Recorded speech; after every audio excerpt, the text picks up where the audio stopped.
I never imagined I'd be the guy writing one of these posts. You always think it happens to other people, that your marriage is solid, and then one day, you realize you were wrong. My name is Jake, I'm 38, and my wife Emma is 35. We've been married for 12 years, and for the most part, those years were good. We had our ups and downs, like any couple, but we always seemed to come out stronger on the other side. Emma and I have 2 kids, an 8-year-old daughter named Lily and a 6-year-old son named Max. Our life was pretty routine: work, school, weekend outings, and the occasional vacation. We weren't rich, but we were comfortable. I work as an IT specialist, and Emma is a part-time yoga instructor, which allows her to be there for the kids when they need her. Looking back, I can see the cracks that started to form. Emma seemed distant, more preoccupied with her phone, and less interested in spending time together.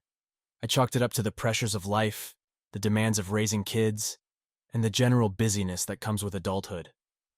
We still had our date nights, albeit less frequently, and I thought that was enough. A few months ago, we decided to take a family vacation to the beach.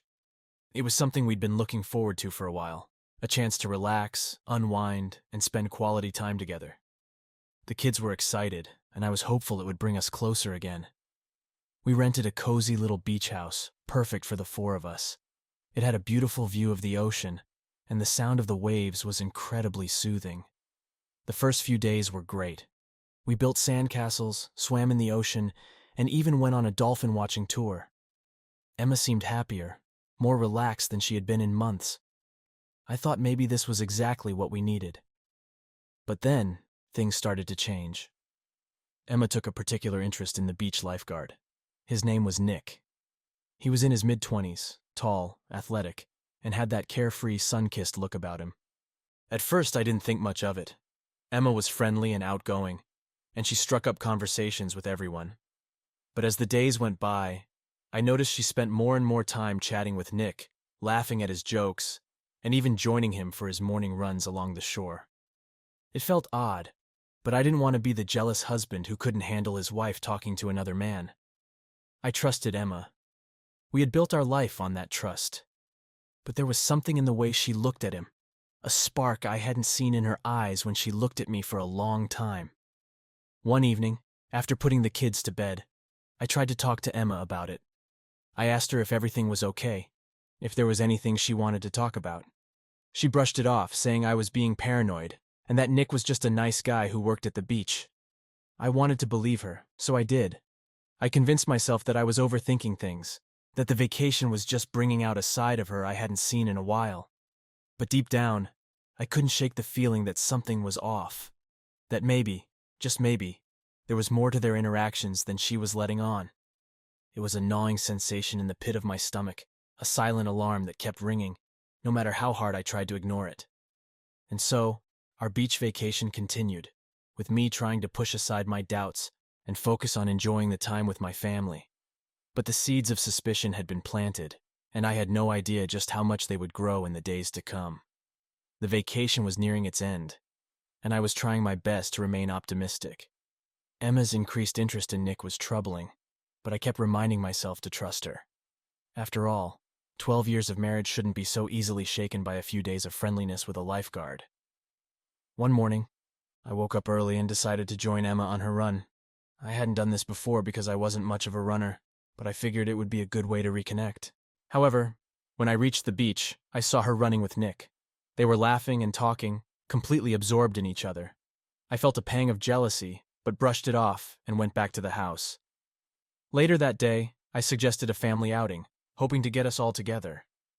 But Emma declined, saying she felt a bit tired and wanted to stay at the beach house. I took the kids out, trying to push aside my unease. We had a great time, but I couldn't shake the feeling that something was wrong. When we returned, Emma was on the phone. She quickly hung up when she saw us and seemed a bit flustered. I asked her who she was talking to, and she said it was just a friend from back home. I wanted to believe her, but the doubt was growing stronger. That evening, after the kids were asleep, I decided to look through her phone. It wasn't something I was proud of, but the nagging feeling in my gut was too strong to ignore. Emma had always been protective of her phone, but she left it on the kitchen counter while she showered. I hesitated for a moment, then picked it up and unlocked it. My heart pounded as I navigated to her messages. There was nothing unusual in her texts or call log, but then I saw her social media apps. I opened Instagram and noticed a string of messages with Nick. My hands trembled as I read through their conversation. It started innocently enough, talking about running routes, beach activities, and general small talk. But then, the tone changed. They began sharing more personal stories, their messages filled with flirtatious banter. The messages grew more intimate, with Emma sharing things she hadn't talked to me about in years. Nick reciprocated, telling her how much he enjoyed their time together and how he looked forward to seeing her every day. My heart sank as I read further. The messages were not just friendly, they were emotionally intimate. Emma had confided in him about our marriage, how she felt neglected and lonely. She told him things she never told me, things that I should have known as her husband.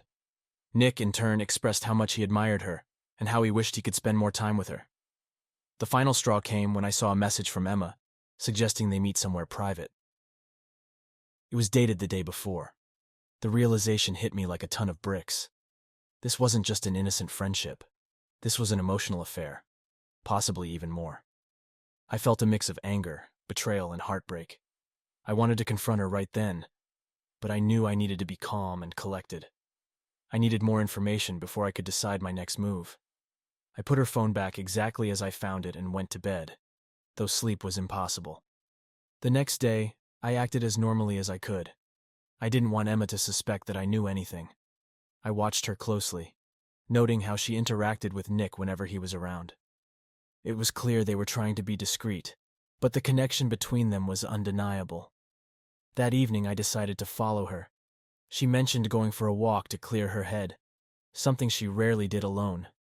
I waited a few minutes after she left, and then quietly slipped out of the house. I kept my distance, making sure not to be seen. She walked along the beach for a while, then took a path leading to a secluded area behind the dunes. My heart pounded as I approached, staying hidden behind the tall grass. I saw Emma standing there, looking around as if waiting for someone. A few minutes later, Nick appeared. They exchanged a quick hug, and I saw him lean in to kiss her. She pulled back slightly, looking around nervously. They talked in hushed tones, but I couldn't hear what they were saying. I felt a surge of anger and pain. This was more than I could handle. I took out my phone and snapped a few pictures, needing proof of what I had seen. My hands were shaking, and I felt like I was about to explode. I couldn't watch anymore. I turned and walked back to the house, my mind racing with thoughts of what to do next. When Emma returned, I was sitting in the living room trying to keep my composure. She looked surprised to see me awake and asked if everything was okay. I forced a smile and said I couldn't sleep, thinking about how to address what I had just witnessed. I knew the confrontation was inevitable, but I needed to be prepared. My heart ached with the weight of betrayal, but I knew I had to stay strong for the sake of our kids and for my own sanity. I had discovered the truth, and now it was time to confront Emma and find out just how deep this betrayal went. The night after I discovered Emma's secret was one of the longest and most excruciating of my life. My mind was a whirlwind of emotions: anger, sadness, confusion, and an overwhelming sense of betrayal. I barely slept, and when morning came, I knew it was time to confront her. I waited until the kids were busy with their breakfast and cartoons. Emma was in the kitchen making coffee. I took a deep breath, steeling myself for what was about to unfold. "Emma, we need to talk," I said, my voice steadier than I felt. She looked up, surprised by my tone. "Sure, Jake, what's on your mind?" I motioned for her to follow me to the bedroom, away from the kids. Once the door was closed, I turned to face her. The shock and fear in her eyes told me she knew something was coming. "I know about you and Nick," I said bluntly. There was no point in sugarcoating it. Her face went pale, and she opened her mouth to speak, but no words came out. The silence was deafening, and I felt a surge of anger rise within me. "I saw the messages on your phone," I continued. "I saw you meeting him last night. Don't try to deny it." Emma's eyes filled with tears, and she sank down onto the bed, burying her face in her hands. "Jake, I'm so sorry," she whispered, her voice trembling. "I never meant for it to go this far." "How long has this been going on?" I demanded, my voice rising. "How long have you been lying to me?" She looked up at me, tears streaming down her cheeks. It started a few weeks ago. At first, it was just harmless flirting. I was feeling lonely, and he made me feel special. But I swear, nothing physical happened until this trip. Her words felt like a punch to the gut. So you waited until we were on a family vacation to start an affair? Do you have any idea how that makes me feel? How that makes me look? Emma shook her head, sobbing. I'm so sorry, Jake. I never wanted to hurt you. I didn't know how to stop it once it started. I felt trapped. Trapped? I scoffed. You're not the one trapped. You're the one who made a choice to betray your husband and risk our family. Do you even care about what this will do to the kids? She sobbed harder, struggling to find the words. I care about them so much, Jake. I never wanted this to happen. I love you. I really do. I felt my resolve weaken for a moment, but the images of her and Nick together flashed in my mind, reigniting my anger. If you loved me, you wouldn't have done this. You wouldn't have betrayed me. I was lonely, Jake, she cried. You were always busy with work, and I felt like I didn't matter anymore. Nick made me feel alive again. I stared at her, the woman I had loved for 12 years, the mother of my children, now a stranger. And what about me, Emma? Did you ever think about how I was feeling? Did you ever consider talking to me instead of running to another man? She shook her head, her sobs quieting. I was scared. I didn't want to admit how I felt. I thought it would pass. But it didn't pass. Did it? I said, my voice cold. You let it grow until it destroyed everything we built together. Emma's silence was answer enough. The weight of her betrayal settled over us, heavy and suffocating. I felt a mix of rage and sorrow, an aching emptiness where my trust had once been. I can't do this anymore, I said finally, my voice breaking. I can't stay in a marriage built on lies and deceit. Emma looked up at me, her eyes wide with fear. Jake, please, don't say that. We can work through this. We can go to counseling, try to fix things. I shook my head, feeling a lump rise in my throat. I don't think there's anything left to fix, Emma. You broke us, and I don't know if I can ever forgive you for that. The realization hit her, and she sobbed harder, clutching at the sheets. I felt a pang of sympathy, but it was quickly overshadowed by the hurt and anger. I needed to get out, to clear my head and figure out what to do next. I need some space, I said, turning to leave the room. I need to think. Emma didn't try to stop me. She just sat there, broken and crying as I walked out. I felt like a stranger in my own life, lost and adrift in a sea of emotions. I stepped outside, the salty ocean breeze hitting my face. The beach, which had once seemed like a paradise, now felt like a cruel joke. I walked aimlessly, my mind racing with thoughts of what to do next. I needed to decide if I could ever trust Emma again, if there was any hope of salvaging our marriage, or if this was the end. The weight of the decision pressed down on me, and I knew there was no easy answer. For now, all I could do was take it one step at a time, grappling with the enormity of what had happened and trying to find a way forward. After confronting Emma, I felt a numbness settle over me. It was like a part of me had been stripped away, leaving a raw and open wound. The rest of our vacation passed in a blur. We put on a facade for the kids, pretending everything was normal, but beneath the surface, I was a mess. I spent my days on the beach, staring out at the ocean, trying to make sense of my emotions. Anger, betrayal, sadness, and confusion swirled within me, a constant storm I couldn't escape.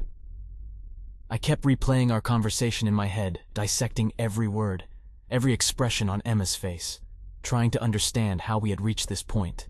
Nights were the worst. Lying next to Emma, the woman I had loved for so long, felt like sleeping next to a stranger. Her presence, once a comfort, was now a painful reminder of her betrayal. I barely slept, my mind racing with thoughts of what I could have done differently, how I could have prevented this. Every time I closed my eyes, I saw her with Nick, their secret smiles and stolen moments haunting me. One night, unable to bear the silence any longer, I got up and went for a walk on the beach. The moonlight cast a silvery glow on the water, the waves lapping gently at the shore. I walked for what felt like hours, trying to clear my head, but the pain was relentless. I felt like I was drowning, each wave of emotion pulling me further under. I thought about our kids, about how this would affect them. Lily and Max were innocent in all of this, and the thought of them being hurt by our problems tore at my heart. I didn't want them to see us like this. to grow up in a broken home, but staying together for their sake felt like a betrayal of myself.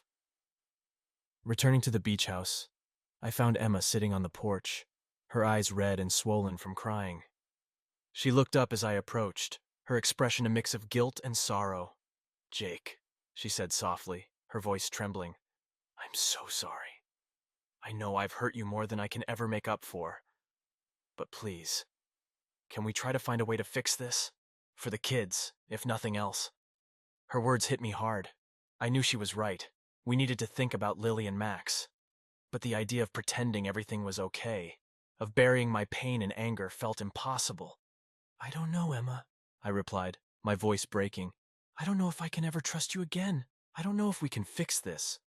She reached out, her hand trembling, but I pulled back. The touch that once brought me comfort now felt like a lie. I couldn't bring myself to let her in, not after what she had done. The rest of the vacation passed in a tense, uneasy truce. We tried to keep things normal for the kids, but the cracks were showing. Emma avoided Nick, and I avoided Emma, each of us trapped in our own world of hurt. When we finally returned home, the reality of what had happened hit me even harder. Our house, once a place of warmth and love, now felt cold and empty. The photos on the walls, the mementos of our life together, all seemed like cruel reminders of what we had lost. I spent hours in my office, staring at the walls, trying to figure out what to do next. The idea of divorce loomed over me, but it felt like admitting defeat. I wasn't ready to give up, but I didn't know how to move forward. Emma tried to reach out, to talk, but every conversation ended in tears and recriminations. The trust between us was shattered, and I didn't know how to rebuild it. I wanted to forgive her, to find a way back to what we once had, but the pain was too fresh, too raw. One evening, I found myself looking through old photo albums, memories of happier times. Our wedding day, the birth of our children, family vacations, all moments that now seemed tainted by Emma's betrayal. I felt a deep, aching sadness, a sense of loss that I couldn't shake. In the midst of this turmoil, I realized I couldn't face this alone. I reached out to my best friend Tom, who had always been there for me. We met at a local bar, and as soon as I saw him, the floodgates opened. I poured out the whole story, the affair, the confrontation, the unbearable pain. Tom listened, his expression a mix of shock and sympathy. "Jake, I had no idea," he said quietly. "I'm so sorry you're going through this." "I don't know what to do, Tom," I admitted, my voice choked with emotion. "I feel like my whole world is falling apart." "You don't have to decide anything right now," he said gently. "Take it one day at a time. You've been dealt a heavy blow, and it's going to take time to figure things out." His words brought some comfort, a reminder that I didn't have to have all the answers right away. I still had a long road ahead, filled with difficult decisions and painful conversations. But knowing I had someone to lean on, someone who understood, made the burden a little easier to bear. The following weeks were a blur of emotions. Emma and I continued to live under the same roof, but we were more like roommates than a married couple. The distance between us grew, a chasm filled with unspoken words and unresolved feelings. I threw myself into work, trying to find some semblance of normalcy, but the pain was always there, just beneath the surface. One evening, after putting the kids to bed, Emma approached me, her eyes filled with determination. "Jake, we need to talk," she said, her voice steady. "We can't keep living like this. We need to make a decision about our future." I looked at her, the woman I had once vowed to spend my life with, and felt a wave of sadness. "I know," I replied quietly, "but I don't know what the right decision is." "Maybe we should try counseling," she suggested. "It might help us work through this to figure out if there's anything left to save." I hesitated. The idea of talking to a stranger about our problems felt daunting, but I knew we couldn't keep going like this. "All right," I agreed reluctantly. "We can try." The decision to seek counseling was a small step, but it felt like a lifeline in the midst of our chaos. It gave me a glimmer of hope that maybe, just maybe, we could find a way through this. But deep down, I knew that no matter what happened, things would never be the same again. The trust that had been broken would take a long time to heal, and the journey ahead would be anything but easy.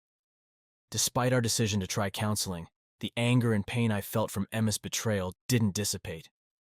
If anything, it simmered beneath the surface, growing more intense each day. I couldn't shake the image of her with Nick, their secret meetings and shared intimacies haunting my every waking moment. One evening, after a particularly frustrating session with the counselor, I found myself alone in the house. Emma had taken the kids to her mother's for the weekend, hoping some time apart might help clear our heads. As I sat in the silence of our living room, a dark idea began to form. Why should Emma get away with her betrayal? Why should Nick, that arrogant lifeguard, escape unscathed? The more I thought about it, the more the anger turned into a burning desire for revenge. I knew it was petty and vindictive, but I didn't care. I wanted them to feel the pain they had inflicted on me. I spent the next few days planning, ensuring every detail was perfect. I gathered all the evidence I had collected, the messages, the photos, everything. I compiled it into a neat, damning package that left no room for doubt about their affair. My first target was Nick. It wasn't hard to find his place. A quick search online revealed his address and some other useful information. One evening I drove to his apartment complex, parking a few blocks away. I waited until nightfall, my heart pounding with anticipation. Nick's car was parked in its usual spot. I approached it, careful to stay out of sight. From my bag I pulled out a small can of spray paint and a set of car keys. I knew this wasn't the most mature way to handle things, but the thought of defacing his precious car brought a grim smile to my face. I worked quickly, scratching the paint with the keys, leaving deep gouges along the sides. Then, I sprayed a few choice words on the hood and windshield, making it clear that this was payback for what he had done.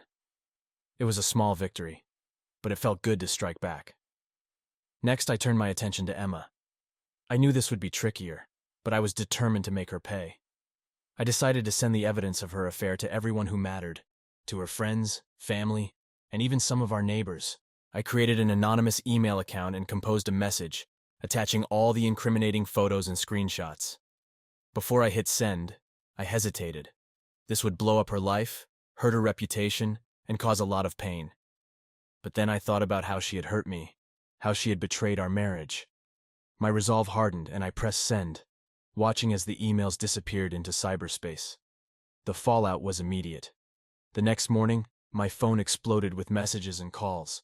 Friends and family were shocked, some supportive, others horrified. Emma called me in tears, begging to know why I had done it. Why? I repeated, my voice cold. Because you destroyed our life, Emma. You and that lifeguard. You deserve to feel the pain you've caused me. She sobbed, trying to explain, trying to justify her actions, but I didn't want to hear it. I hung up, feeling a twisted sense of satisfaction. For once, I had taken control, turned the tables on her and Nick. They were the ones suffering now, and it felt damn good. But revenge, as they say, is a double-edged sword. The satisfaction was fleeting, quickly replaced by a hollow emptiness. The calls and messages from friends and family continued, and I realized the extent of the damage I had caused. Emma's parents were devastated, our mutual friends were taking sides, and our kids were starting to sense the tension. In my anger, I had set off a chain reaction that couldn't be undone. I had wanted Emma to feel my pain, but in doing so, I had only deepened my own wounds. The realization hit me hard, a wave of regret and sorrow crashing over me. The next few days were a blur of confrontations and apologies. Emma's parents called, heartbroken and confused, trying to understand what had happened. I told them the truth, sparing no details, and their disappointment was palpable. They couldn't believe their daughter would do something like this, and I couldn't blame them. Our mutual friends were divided. Some supported my actions, understanding the pain that drove me to it. Others condemned me, saying I had gone too far, that I should have handled things differently. Their judgment stung, but I knew I had to own up to what I had done. Emma, for her part, was a wreck. She called me repeatedly, leaving voicemails full of apologies and pleas for forgiveness. She wanted to talk, to explain, but I wasn't ready to listen. The hurt was too fresh, the anger too raw. One evening, after yet another tearful voicemail from Emma, I found myself standing on the beach, staring out at the ocean. The waves crashed against the shore, their rhythmic sound a stark contrast to the chaos in my mind. I thought about our life together, the love we had shared, and the betrayal that had torn us apart. Was this really how I wanted things to end? With anger and revenge? As satisfying as it had been to strike back, the emptiness that followed was unbearable. I knew I couldn't continue down this path. It was destroying me as much as it was destroying Emma. I decided to take a step back, to try and find some clarity amidst the turmoil. I reached out to Tom again, needing his steady presence to help guide me through this. We met at the same bar, and as I poured out my regrets, he listened patiently. "You did what you thought was right in the moment," he said finally. "But now you need to think about what's best for you and the kids moving forward. Revenge isn't going to bring you peace, Jake. It's just going to keep the wound open." His words resonated with me. I knew he was right. I needed to let go of the anger, to find a way to heal. It wouldn't be easy, but I owed it to myself and to my kids to try. The next day I called Emma. She answered on the first ring, her voice trembling with emotion. "Jake, I'm so sorry," she began, but I stopped her.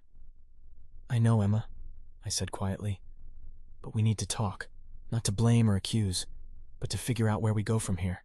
We agreed to meet at a local cafe, a neutral ground where we could talk without the weight of our home bearing down on us. When I arrived, she was already there, looking tired and worn. The sight of her, so different from the woman I had once loved, brought a lump to my throat. We talked for hours, laying everything out on the table. She explained her feelings of loneliness and desperation, and I shared my hurt and anger. It was a painful conversation, but it was necessary. In the end, we agreed that our marriage was over. There was too much pain, too much betrayal to salvage what we had. But we also agreed to be civil, for the sake of our kids. We needed to find a way to co-parent, to be there for Lily and Max, even if we couldn't be there for each other. As I walked away from that cafe, I felt a strange sense of relief. The road ahead would be difficult, but for the first time in a long time, I felt like I was moving in the right direction. I had taken my revenge, but now it was time to heal. And that, I realized, was the most important thing of all. The days following our decision to end the marriage were a whirlwind of emotions and practicalities.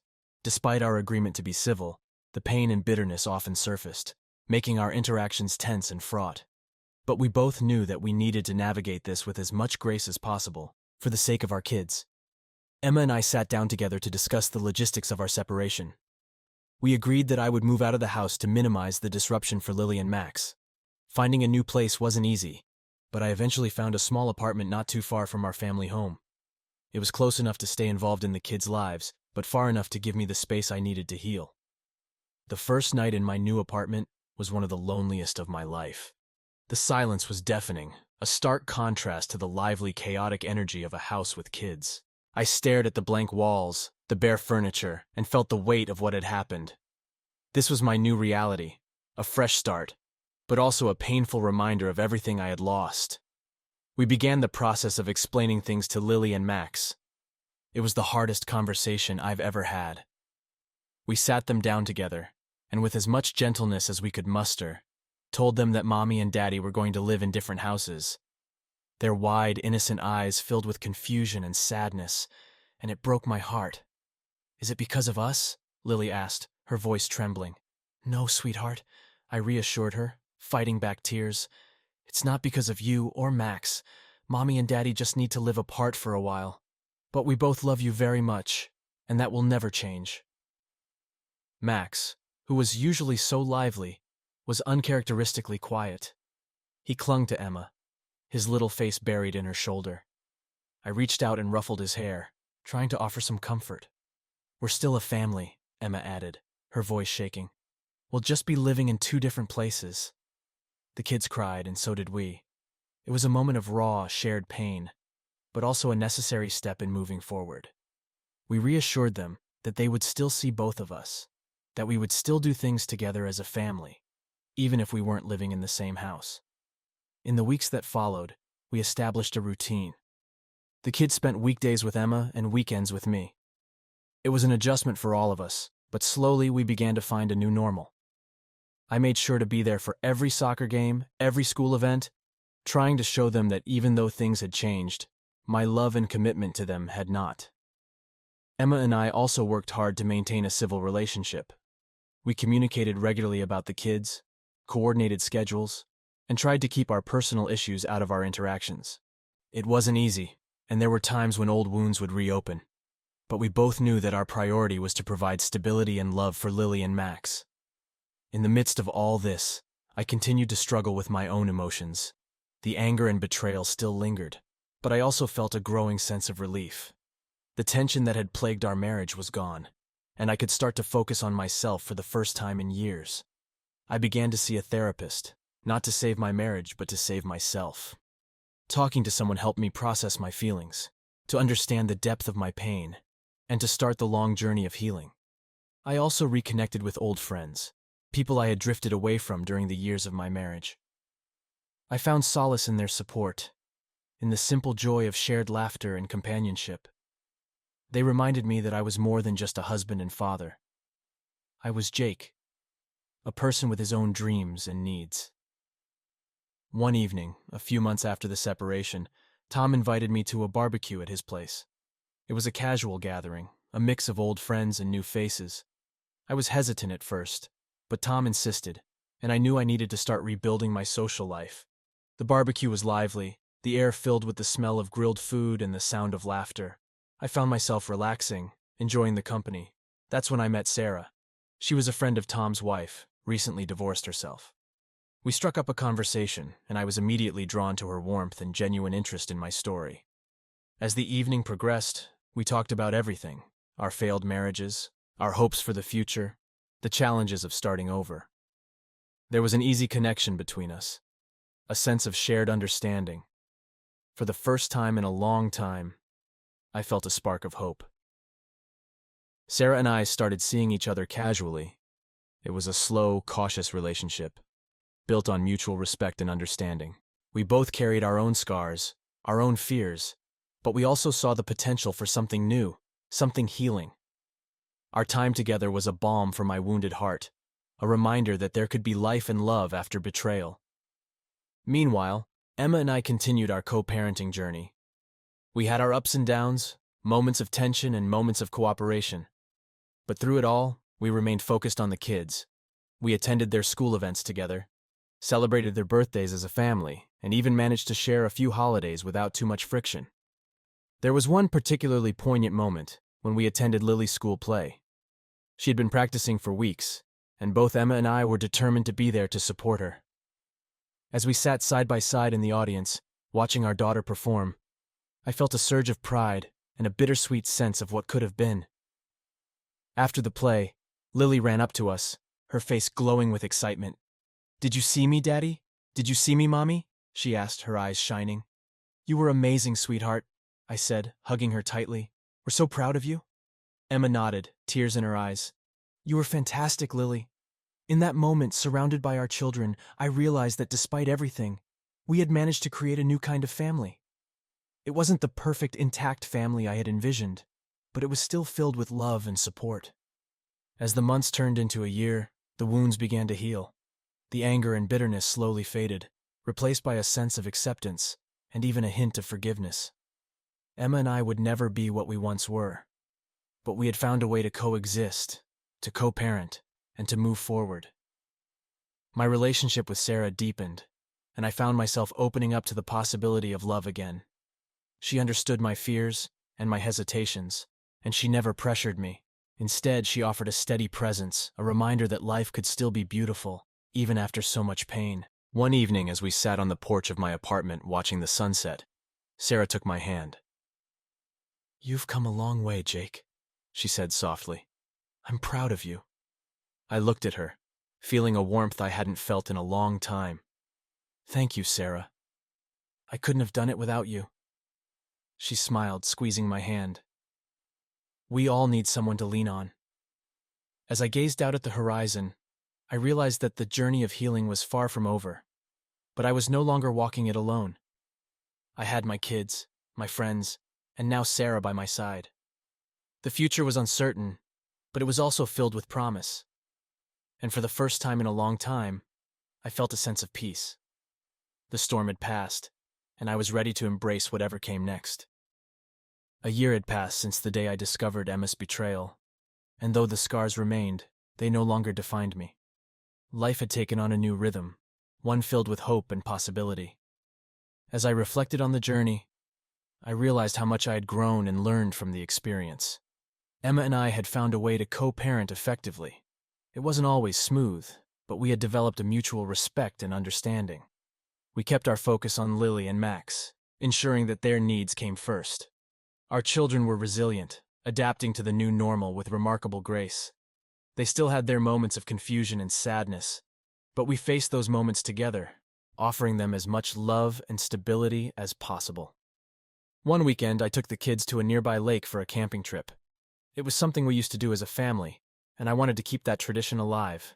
The fresh air, the sounds of nature, and the simple joys of fishing and hiking brought us closer. As we sat around the campfire, roasting marshmallows, I felt a profound sense of gratitude for these precious moments. "Daddy, this is so much fun," Max said, his face sticky with marshmallow. "Can we do this every year?" "Absolutely, buddy," I replied, ruffling his hair.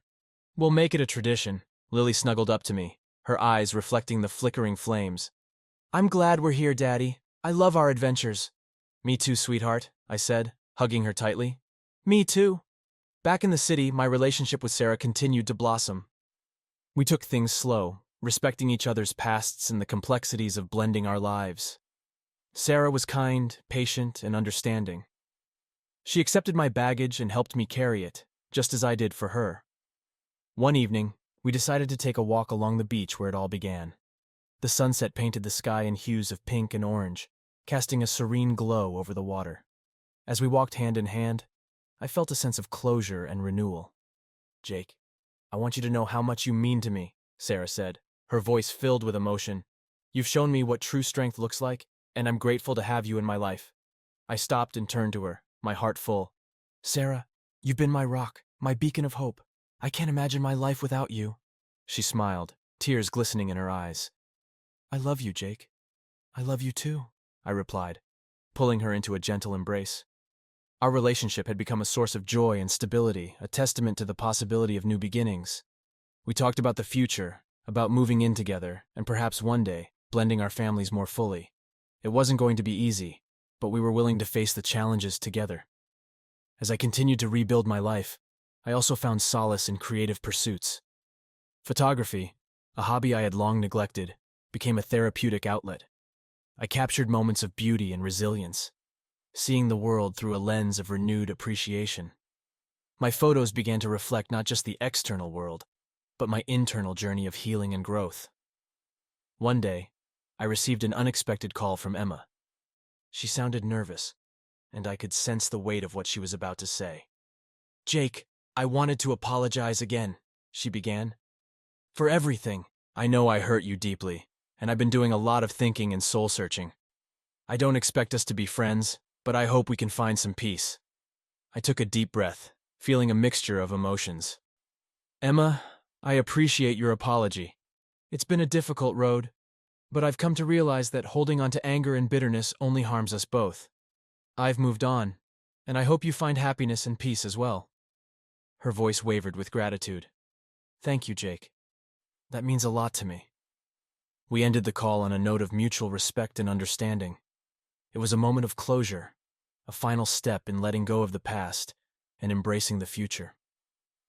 As the months turned into another year, I continued to find strength and joy in the life I was building. My bond with Lily and Max grew stronger, rooted in love and trust. Sarah and I navigated the complexities of our relationship with grace and commitment. We supported each other through the highs and lows, knowing that together we could face anything. One afternoon, as I was sorting through some old boxes, I came across a photo album from the early years of my marriage to Emma. I hesitated, then opened it, flipping through the pages. There were photos of our wedding, our first house, the birth of our children. Memories that were once tainted by betrayal now felt like part of a distant past. I realized that those memories, both good and bad, had shaped who I was. They were part of my story, but they didn't define me. I had the power to write new chapters, to create a future filled with love, resilience, and hope. Later that evening, Sarah and I took the kids to a local park. As they played on the swings and slides, we sat on a bench, watching them with a sense of contentment. You know, life has a way of surprising us, Sarah said, her hand resting on mine. We've been through so much. But look at us now. We're building something beautiful. I smiled, feeling a deep sense of peace. We are. And I'm grateful for every moment. As the sun set and the sky turned a deep shade of blue, I felt a sense of closure and fulfillment. The journey had been long and painful, but it had also been transformative. I had faced my darkest fears, endured the deepest pain, and come out stronger on the other side. With Sarah by my side, my kids thriving, and a renewed sense of purpose, I was ready to embrace the future. Life was unpredictable and often challenging, but it was also filled with possibilities and hope. And so, as the stars began to twinkle in the night sky, I held Sarah's hand, watching our children play, and felt a profound sense of gratitude. I had survived the storm, and now I was ready to build a life filled with love, joy, and endless possibilities.